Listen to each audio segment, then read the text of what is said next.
습관성 비판 반사 증후군은 누구나 벗어나고 싶은 질병입니다. 누구도 비판을 좋아하지 않기 때문에 비판을 많이 하는 사람에게 친구가 없어요. 비판을 받는 사람들의 변화도 기대할 수 없습니다. 비판을 받을 때마다 욱하는 마음으로 똑같이 반사하는 사람들 주변에도 사람이 없습니다. 아무도 그들에게 진실된 마음으로 조언을 주고자 하는 사람이 없어지기 때문입니다. 그리고 이 질병을 가진 사람에게는 아무도 남지 않습니다. 그래서 결국 자신이 이 질병에 걸려 있다는 것을 모르는 사람이거나, 아니 내가 할 말하고 사는데 뭐가 문제라고, 내가 뭐 틀린 말 했어? 라면서 질병에서 벗어나고자 하지 않는 사람을 제외하고는 이 병에서 벗어나고자 할 것 같습니다. 이 질병에서 벗어나고자 하는 사람은 세상에서 이런 처방을 받습니다. 다음의 격언들을 한번 잘 살펴보시기 바랍니다.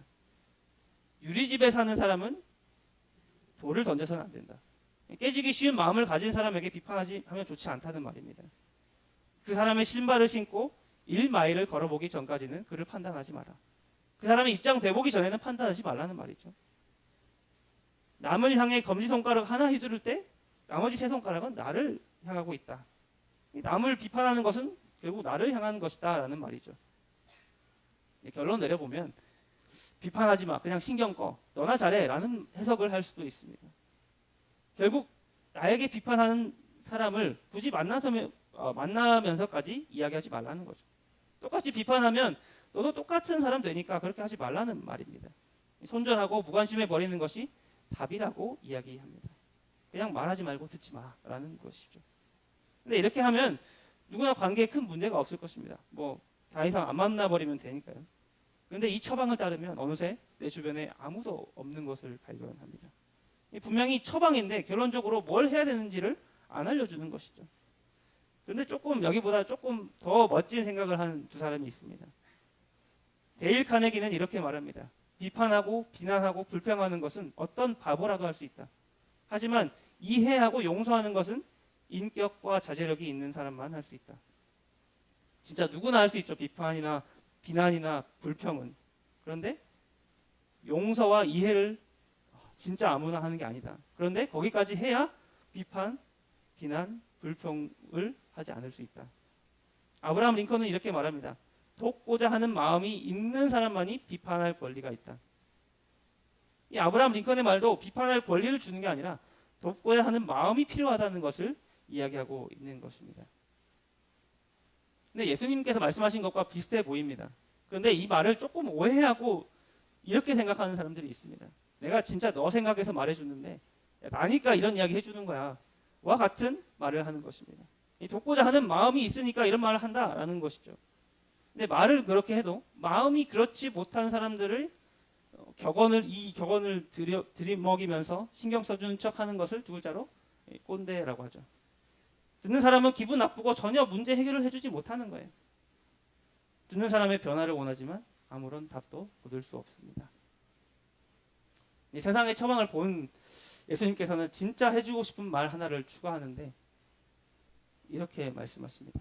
외식하는 자여, 먼저 내 눈속에서 들보를 빼어라. 그 후에야 밝히 보고 누구의 형제의 눈 속에서 티를 빼리라.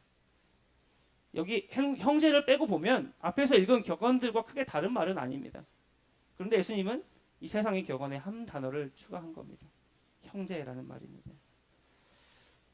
헬라어 원어로도 다를 바 없는 의미 없는 형제라는 말입니다.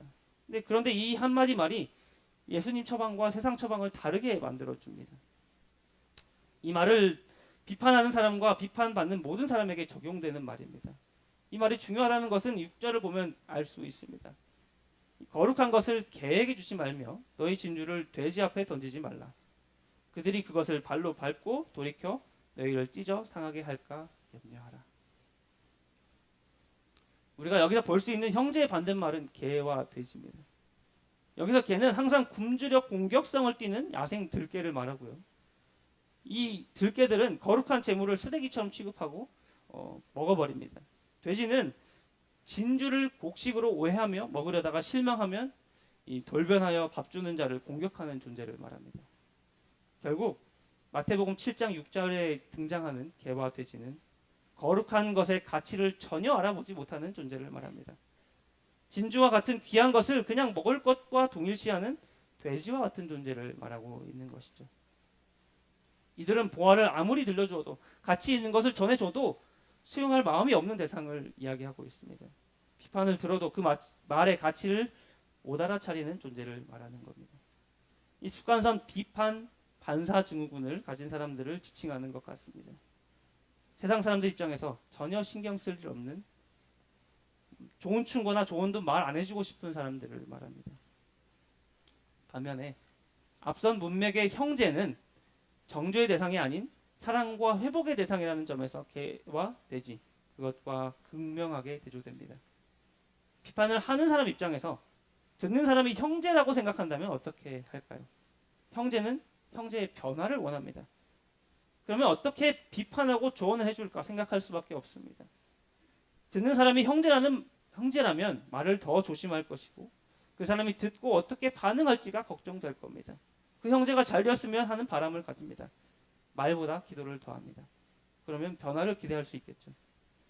하지만 반대로 비판을 받는 사람이 개나 돼지라서 뭘 모르는 존재니까 내가 가르쳐줘야 된다고 생각한다면 그 입에서 나오는 말투가 동물을 훈련하는 것과 같을 겁니다. 세계의 경이기가 되겠죠. 그것을 받아들일 사람이 못 되니까 말도 안 해버릴 수도 있습니다. 그러면 변화는 없습니다.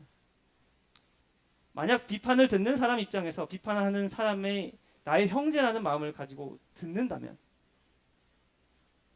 그 사람이 말이 정돈이 되어 있거나 가시가 있는 것이라고 해도 형제 말이니까 거룩한 것으로 생각하고 진주와 보석으로 받아들일 수 있습니다. 개떡같이 말해도 찰떡같이 알아들을 수 있는 것이죠. 그러면 우리는 변화를 기대할 수 있습니다.